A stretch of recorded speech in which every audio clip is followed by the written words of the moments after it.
Folks, how you all doing? Right, the next video in the van modification series, if you like. So this one's going to be a little bit more full on, shall we say. So I've had a few questions about my van, about what I would do differently if I was going to build it again. And the only one that really stands out to me is my bathroom. This thing here, you can see it takes up quite a lot of space. So this is pretty much all I use it for. I hardly ever shower in here because it uses too much water. So normally I'll just have a wash in the sink or find public showers. So I'll probably use this shower maybe 10 times this year. So it's pretty pointless. So I've made the decision that I'm going to rip it out right now. I do actually have a plan, by the way. It's not just rip it out and hope for the best. But if I can actually pull off what I'm planning to do, I think it's going to be pretty bloody awesome. But that is why I'm taking it apart quite carefully, just in case I have to put it all back together again. It's a big jigsaw puzzle, really. Yeah. Things are happening. It already feels bloody bigger in here, just taking the door off. If you want to see how I built the wall up, there it is, since I didn't film anything when I built this van. Dead basic, just stud work. So yeah, there you go, crack on. Tell you what, I might not be the best at making things look neat, but I don't half build stuff solid. Bloody hell, this is a nightmare to get off. Right folks, so I've successfully trashed my van. Cost so much more bloody space though. Ridiculous. Now the question is, what on earth am I doing? Did I just rip my quite nice shower actually? I was proud of that when I made that thing. Why did I just rip all that out? I've still got to take off the plastic stuff, so not quite there yet, and the shower needs going. Why did I do that? Well, if I grab this, it might sort of clear things up a little bit, or at least give you a bit more of an idea.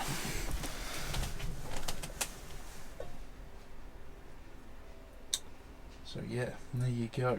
Now, if you're not sure what I'm doing with that, then you have to keep watching, won't you? For those a bit more adept in the camper lifestyle, you probably guessed that straight away. But yeah, that is happening. So, right folks, so here we are at the end of day one. There's not much bathroom left. But you can see I've built the box for the toilet, so that now lives in there. It's not quite finished yet, but you get the idea. I'm just working on the sofa now. So I was just going to bring the sofa right to the end of this box, but I decided to use the arm. I just need to build a little plinth there, so that can lean up against it and it's like an armrest. Got my screen back up, that's mounted on there, so that can go all the way around like that, and whatever. Just tighten it up a little bit. But yeah, it's looking pretty swag. Got that half finished, need to put the edges on. Yeah, there we go, end of day one.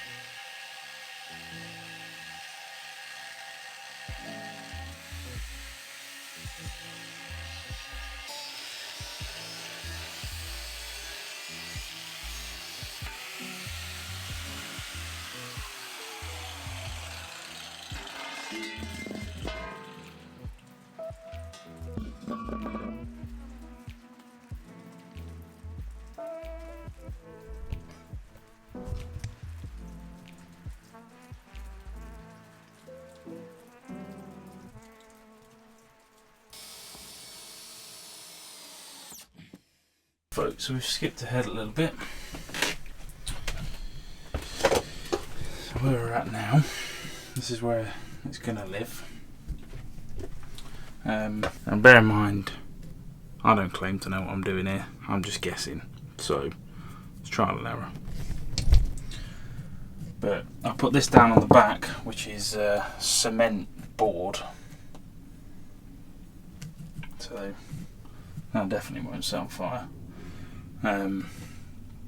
But that's going to be behind, and then off that there's going to be a 30mm gap with some standoffs and then sheet aluminium, so there'll be an air gap behind there. That's sitting on a couple of tiles on a very solid base plate here, and then underneath that I've just got some cheap laminate from B&Q. And this is going to be my log store in here. And this is the toilet, obviously you can see it there. It's not finished yet, but yeah.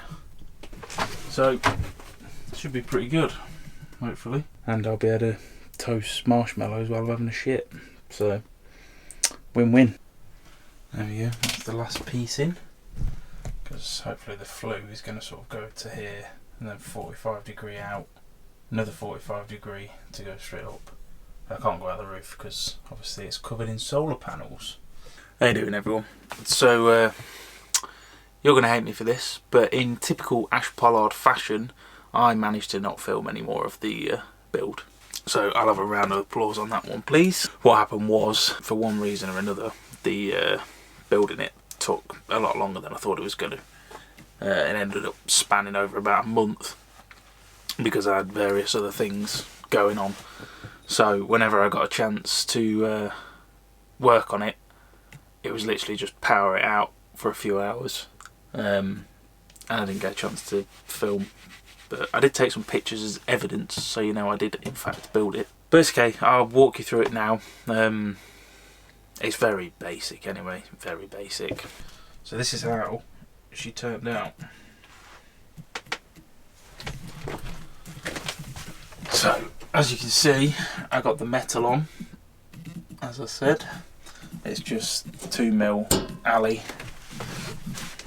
on aluminium rods standing off from the wall, both sides. So you got that air gap there, which helps insulate it. And there it is. So it's painted up. In the end I went with, I was going to, because you last saw it where I cut it off here, so the bottom of the burner here is the bottom half of the gas bottle. I was going to put a flat top on this, but I changed my mind in the end, and I'm glad I did because I think this looks much cooler. So what I did, I cut the top curve off the bottle and then re-welded it.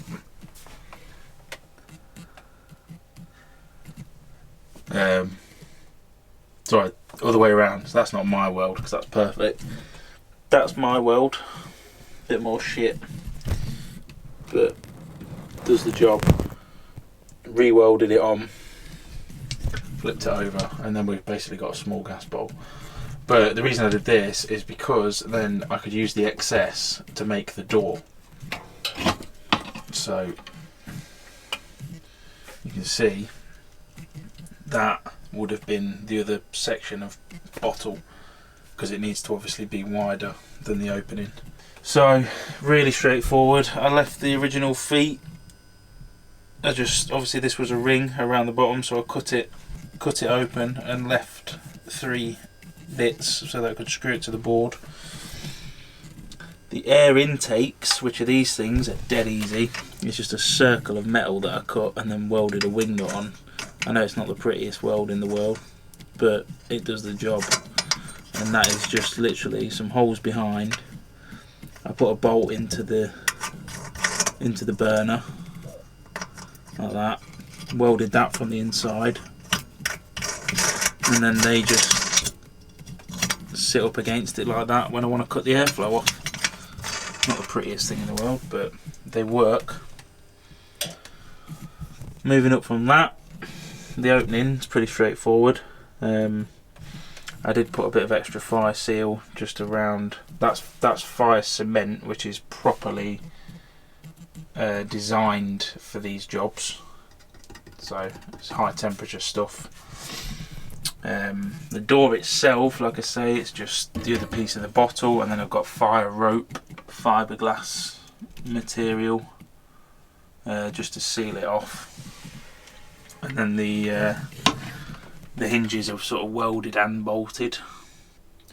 The hinges are just gate hinges that I sort of mangled on and welded on. And then this, the handle, dead easy. This is just a welding hammer, you know, with the spring handle.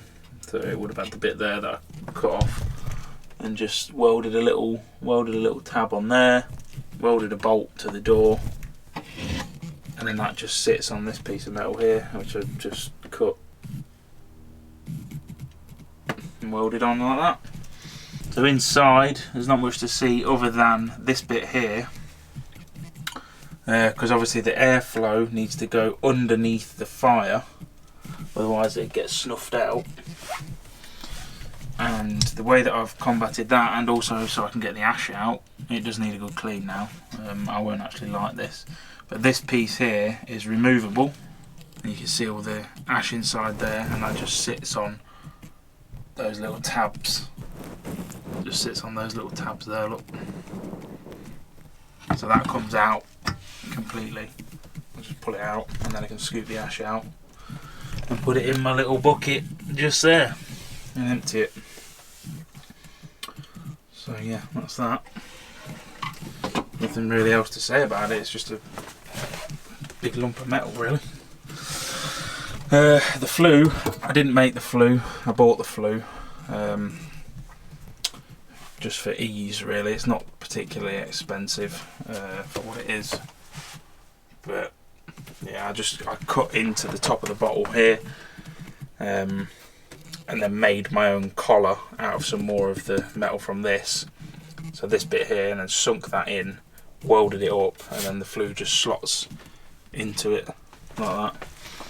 That's just a bit of the bottle that I couldn't be bothered to cut off, so I welded it up. And then that goes up as planned. Ignore this bit because this isn't finished yet. I still need to do a bit more beating and make that sit flush.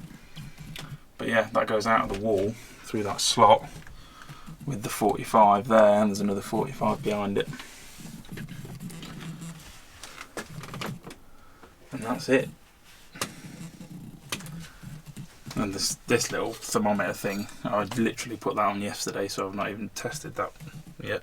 Oh, and the log store underneath, like I said I was going to make, it's empty at the minute. Well, there's a few bits in there, but yeah, I've got space for big logs, smaller stuff, fire extinguisher of course, and then I've got fire lighters and all of that stuff underneath. And that's just, yeah, basic, with the two tiles on top. And then that flue goes out through a like a silicone hood thing that sticks on the outside of the van. And I'll show you that better now.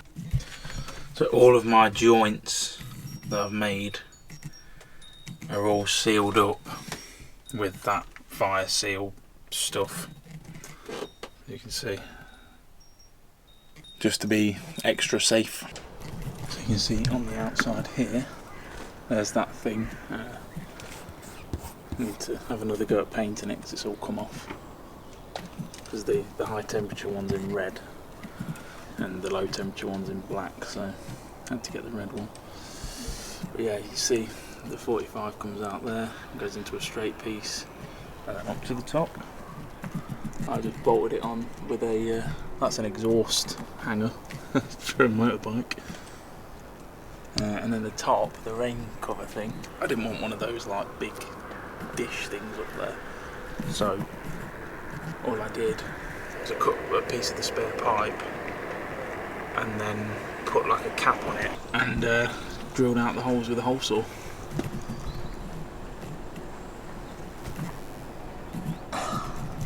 Dead easy, simple.